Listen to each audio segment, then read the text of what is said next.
The old logging trail was barely visible, swallowed by the encroaching forest. Sarah, a seasoned hiker, felt a prickle of unease as the sun dipped below the towering pines, casting long, skeletal shadows. She was lost, and the familiar comfort of her GPS had vanished with the signal. A cold gust of wind rustled the leaves, and a sound like a child's mournful sob echoed through the trees. Sarah froze, her heart hammering against her ribs. She told herself it was just the wind, or an animal, but the sound was too human, too full of sorrow. She stumbled upon an old, dilapidated cabin, its windows like vacant eyes staring out into the gloom. A faint, flickering light emanated from within. Desperate for shelter and a way to reorient herself, Sarah pushed open the creaking door. The air inside was heavy with the smell of damp earth and decay. In the center of the single room, a ghostly, translucent figure of a young girl hovered, her eyes wide and empty. Sarah's breath caught in her throat. She wanted to scream, to run, but her feet were rooted to the spot. The ghostly girl slowly turned her head, her gaze piercing through Sarah as if she were made of glass. A cold, spectral hand reached out, its touch sending shivers of ice through Sarah's entire being. The girl didn't speak, but a torrent of images flooded Sarah's mind. A harsh winter, hunger, and a desperate plea for help that was never answered. Sarah suddenly understood. The girl wasn't trying to harm her, but to share her tragic story, to finally be heard. Tears welled in Sarah's eyes, not of fear, but of profound sadness. She reached out, her hand passing harmlessly through the ghostly form. A faint smile, the first Sarah had seen, touched the girl's lips. The cabin, the trees outside, everything began to fade, growing transparent as if disappearing into mist. Then, with a jolt, Sarah found herself lying on the damp forest floor, the morning sun filtering through the leaves.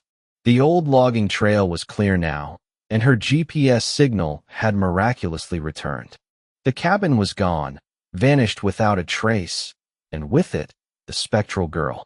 Sarah hiked out of the woods, forever changed. She knew what she had to do.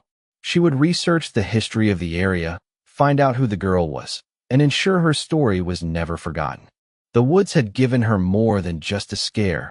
They had given her a purpose. Months later, Sarah stood before a small, weathered headstone in a forgotten corner of the old town cemetery. It bore the name Alara, lost to winter, 1888. After extensive research, Sarah had uncovered the tragic tale of Alara, a young pioneer girl who had indeed perished in a harsh winter, her family having abandoned the cabin shortly after, unable to bear the grief.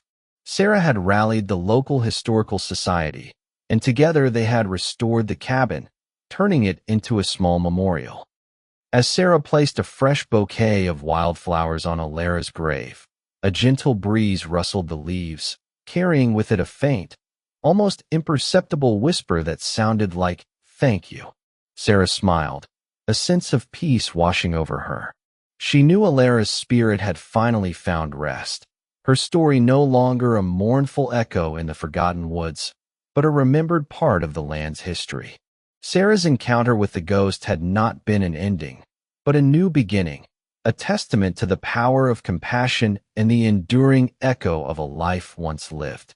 From that day forward, Sarah became an advocate for preserving local history and sharing untold stories. She continued her hikes, but now with a different kind of awareness, a deeper connection to the echoes of the past that resonated within the ancient trees. The woods, once a place of fear, had become a sanctuary of remembrance, a vibrant tapestry woven with tales of human experience. And sometimes, just sometimes, in the soft twilight, she felt a familiar, gentle presence nearby, a quiet reminder of the girl whose story had changed her own. Sarah's work didn't stop at Alara's story. She delved deeper into the forgotten histories of the region, unearthing tales of resilience, hardship, and the quiet lives lived long ago. Each new discovery fueled her passion, and the small memorial for Alara grew into a recognized historical site, drawing visitors who came to learn and reflect. Sarah found immense satisfaction in giving voice to the voiceless, in ensuring that no life, however seemingly insignificant, faded into complete obscurity.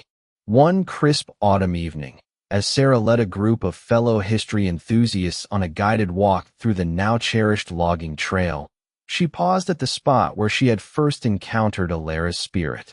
The sun, once again, dipped below the pines, casting familiar long shadows. A child in the group, a curious little girl named Lily, suddenly pointed to a clearing.